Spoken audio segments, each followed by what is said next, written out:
All right. Have you ever participated in an NFL survivor pool? No. Okay. The reason I asked that is because we were in a big one. There's one out in Vegas called the Circuit Pool. It's $1,000 entry. Then the winner gets $14 million. That's how many people enter this. But we took this. I know that casino out there pretty good. Yeah. Well, they host this thing, and we took the Cincinnati Bengals the very first week. All right, Yeah. they were the biggest favorite on the board against the Patriots, and obviously you know what happened. And we're just kind of flipping it forward to Monday night against the Commanders.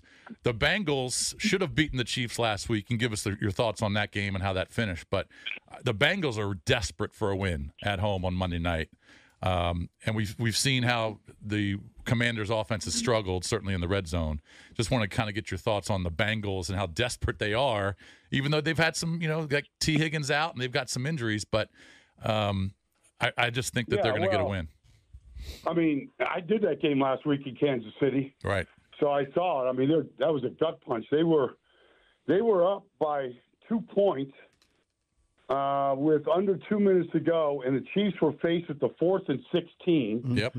And Mahomes threw the ball, a young rookie, jumped over the back of Rashee Rice, so they got a first down, and made another first down, and then Harrison Butker came out there and kicked, I think, a 53-yard field goal to win it. Yeah. What do you think of that defense? What do you think of that defensive call only to rush 3 guys on that play? Well, I mean, they're just playing to keep it all in front of them. And look, I have a lot of respect for Lou Anarumo. I think he's a really good defensive coordinator. And there's a lot of teams that would play just play the sticks and keep everything. You want to give up 14 yards on 4th and 16. Either way, it's a turnover. And the kid just he's a rookie. He just made an aggressive mistake, and it hurt him, and it cost him the game. But I wouldn't put it all on him. They got the ball to their all 3 tight ends had an unbelievable day. They moved the ball really well. They outplayed the Chiefs in that game. They took it away, 3 times. They had great opportunities to win that game. Probably outplayed them for most of the game. Joined by Odyssey NFL insider Brian Baldinger. Insider Call is brought to you by Hellman's Real Mayonnaise. You can purchase Hellman's at your local Walmart, Kroger, or grocery store to add extra deliciousness and creamy flavor to your game day dishes this football season. So on the other side, the Commanders on the road against the Bengals. You tweeted about Jayden Daniels about 12 hours ago at Baldy NFL about him being off to a good start. Talk about what you've seen and also talk about how frustrating the false starts were for the offensive line when the Commanders kept getting into the red zone and then they were continually backed up against the Giants. Well, I mean, that's just – those things are drive killers. Mm-hmm. They just are. They just put you behind the sticks. You've got to – you got to overcome those kind of things. It affects everything. It affects how you attack the defense. It affects field position.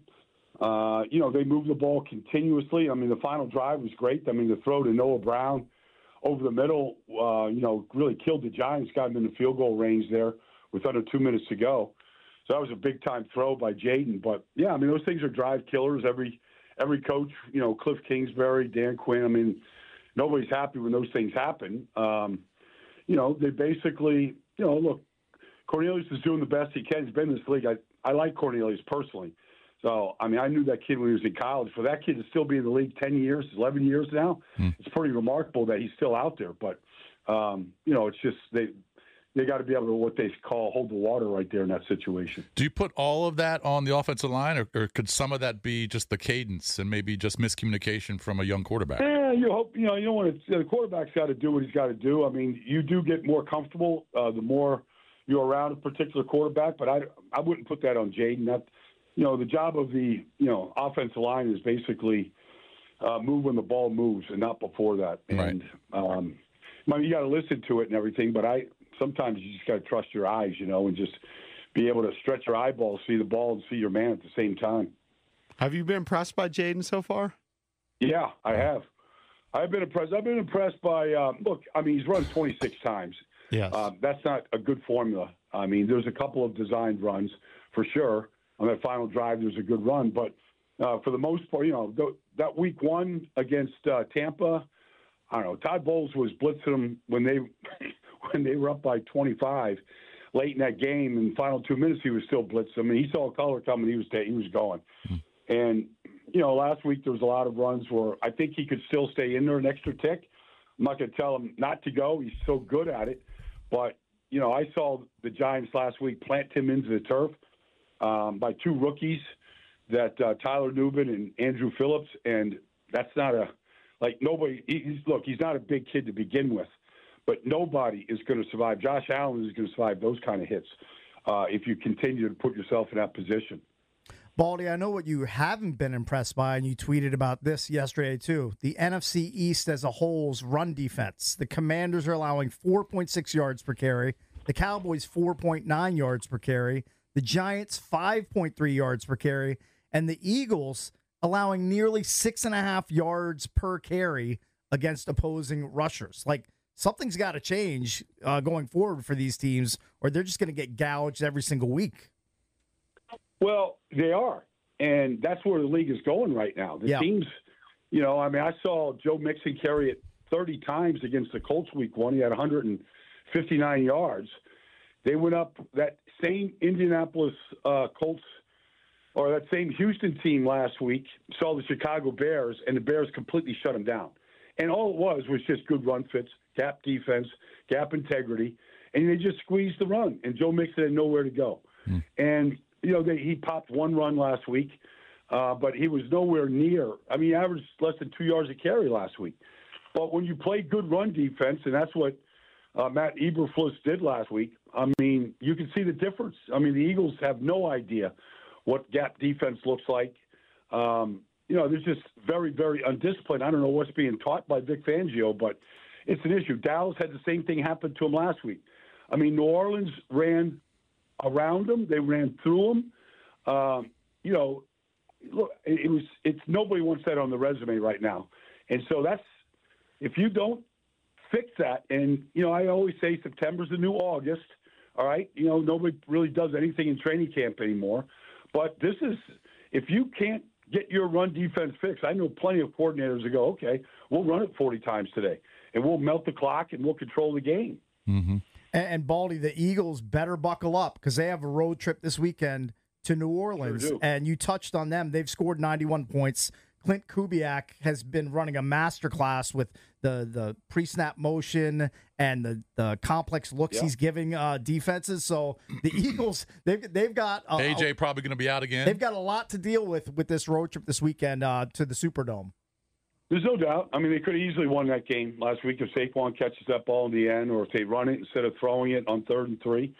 They probably win that game, and maybe we're looking at clash of the Titans this week. But defensively, look, they have in their defensive line in the first 2 weeks, they put a lot of resources in that defensive line. There's a bunch of first-round picks. There's a free agent that they paid $51 million to. That defensive line has 1 sack in 2 games. They're not pressuring the quarterback, and Derek Carr is the highest-rated quarterback. It's not even close to anybody else in this business right now.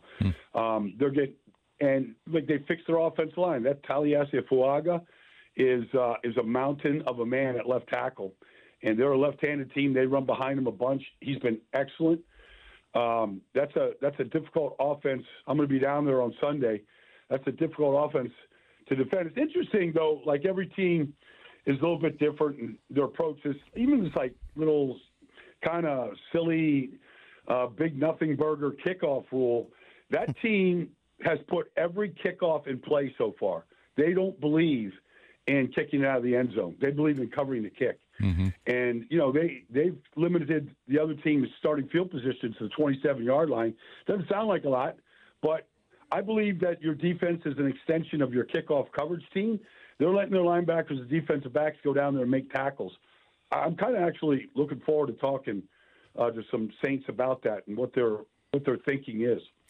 Baldy, when you look at the schedule this week, now I realize that now that we've added a game to the regular season, going 0-2 isn't as bad percentage-wise, but still, you're 0-2. You're looking at 0-3. And I don't know what the percentages are 0-3 and making the playoffs, but it can't be good.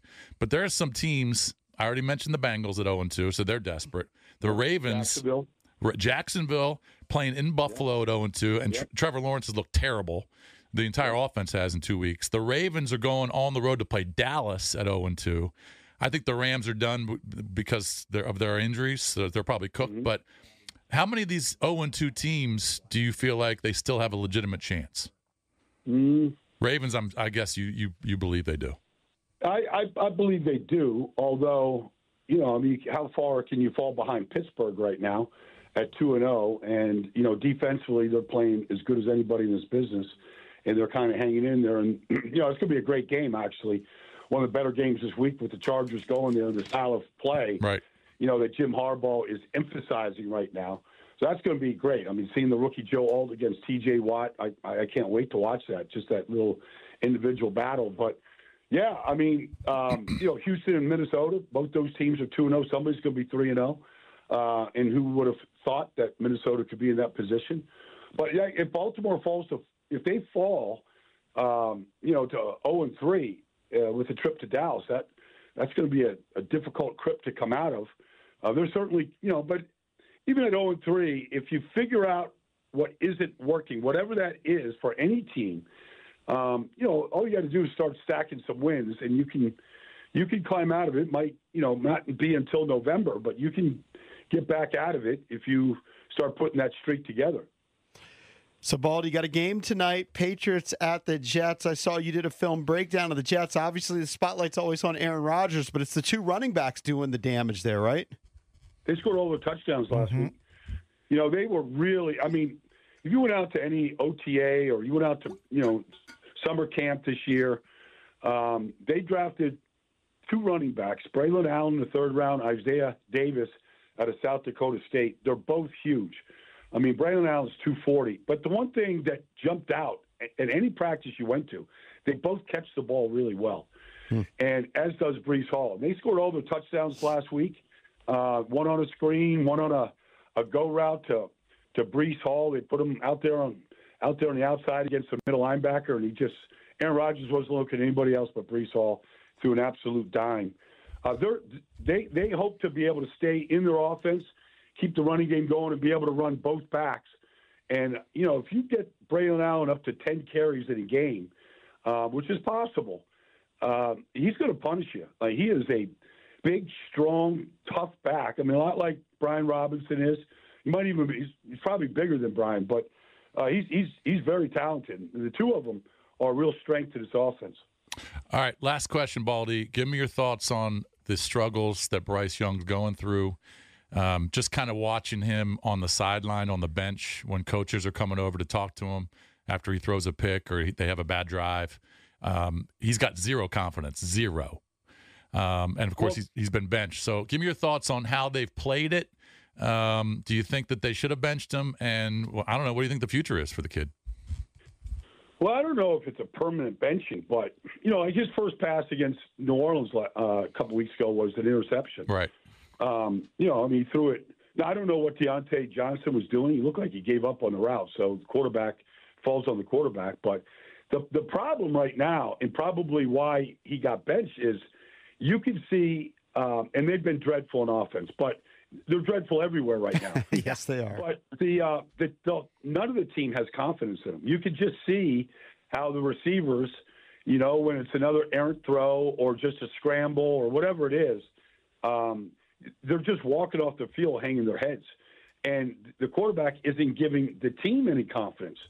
And so you go to Andy Dalton, all right, I don't know, I'm sure he's going to play better than what Bryce is playing, but they might have just gotten this whole thing wrong. He might have just been a great, great player at Alabama and a real leader on a team that was loaded and on a team that isn't very good around him and has had nothing but changes since he's gotten there, from firing the staff to new coaches, new general managers.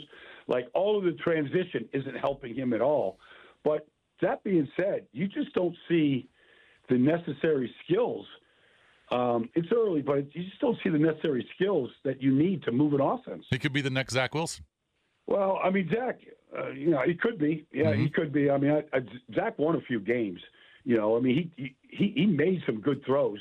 I just don't think he really understood their offense at any point. And he was another guy that got caught up in all the transition and everything else that was going on around him.